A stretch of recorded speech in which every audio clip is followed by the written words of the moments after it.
Coucou, bonjour, bonjour, shalom, shalom, peuple de Dieu. J'espère que vous allez bien. J'espère que la grâce et les faveurs de notre Dieu est avec vous. J'aimerais te parler aujourd'hui la différence entre la femme et l'homme. Simplement, tu dois connaître, en Jésus, je parle des choses spirituelles. Je ne suis pas en train de parler des choses de la chair, des choses charnelles. Alors, sachez-le que Dieu, en Jésus-Christ, nous, en Jésus-Christ, Dieu nous a donné le même esprit.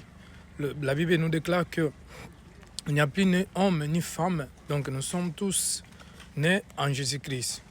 Dans les Jean chapitre 1, verset 12 à 14, il dit que si quelqu'un reçoit Jésus-Christ, ou tous qui acceptent Jésus d'ailleurs comme Seigneur et Sauveur, Dieu les a donné le pouvoir de devenir des enfants de Dieu. Ils ne sont pas nés de la volonté de l'homme, ni de la volonté de la chair, ni du sang, mais ils sont nés de la volonté de l'homme.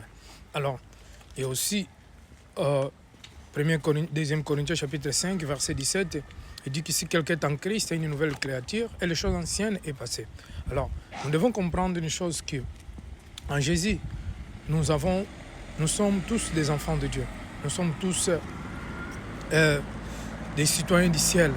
Je vois beaucoup d'exemples, je veux dire exemple pour ceux qui parlent du ministère des femmes. Un jour, je parlais beaucoup de ça, mais ce que j'aimerais te dire que en réalité, aujourd'hui, Dieu il a besoin des servantes de Dieu, des serviteurs de Dieu pour annoncer la bonne nouvelle et même pour faire l'œuvre de Dieu. Parce qu'il y a beaucoup de personnes qui meurent dans le péché. Il y a beaucoup de personnes qui souffrent. Il y a beaucoup de personnes qui cherchent la parole de Dieu, mais il n'y a personne pour les annoncer l'évangile. Déjà, les chrétiens aujourd'hui, ils sont des chrétiens de la bouche. Ils sont des chrétiens des dimanches seulement. Et de lundi à vendredi, ou à samedi, il n'a jamais ouvert la Bible. Il n'ouvre pas la Bible, il ne prie pas, il n'a pas aucune relation avec Dieu. Mais sa relation, qu'est le dimanche. Est-ce que Dieu, c'est un Dieu de dimanche? Bien aimé, Dieu, c'est un Dieu de tous les jours. La relation, c'est tous les jours. Ce n'est pas seulement le moment qu'on a besoin de la personne ou les moments qui, si peut-être je n'ai rien à faire, après je cherche Dieu. Non, ce n'est pas ça la relation. C'est pour te dire, bien-aimé, et qu'en Jésus-Christ, nous sommes des hommes de Dieu, des femmes de Dieu. Lorsque nous parlons des femmes de Dieu, des filles de Dieu, des servantes de Dieu, on ne peut pas régner ce que la Bible, que Dieu aussi, même dans l'Ancien Testament, il a utilisé, et des prophétesses qui annonçaient la parole de Dieu, les prophétesses qui étaient des juges même. Vous voyez? Donc, c'est pour cela que je disais que je parlerai une autre fois des ministères des femmes. Je sais que ça ramène beaucoup de divergences, beaucoup vraiment des disputes dans l'Église, mais moi, je ne fais pas les débats inutiles, mais il faut que Dieu nous donne la révélation. Parce que dans la parole de Dieu, il y a la révélation, bien-aimé. Il y a la révélation. Même beaucoup de personnes qui aujourd'hui falsifient la parole de Dieu, ils ne comprennent pas. Ils ne comprennent pas la parole de Dieu parce qu'ils comprennent de sa façon, ils comprennent de sa manière. C'est pour te dire, bien-aimé, et que la parole, on ne peut pas comprendre selon la chair, mais nous devons le comprendre selon l'esprit. Car dans la parole, il y a l'esprit de Dieu. On peut lire la Bible, on peut même interpréter de notre façon, mais ça sera dans la chair, bien aimé.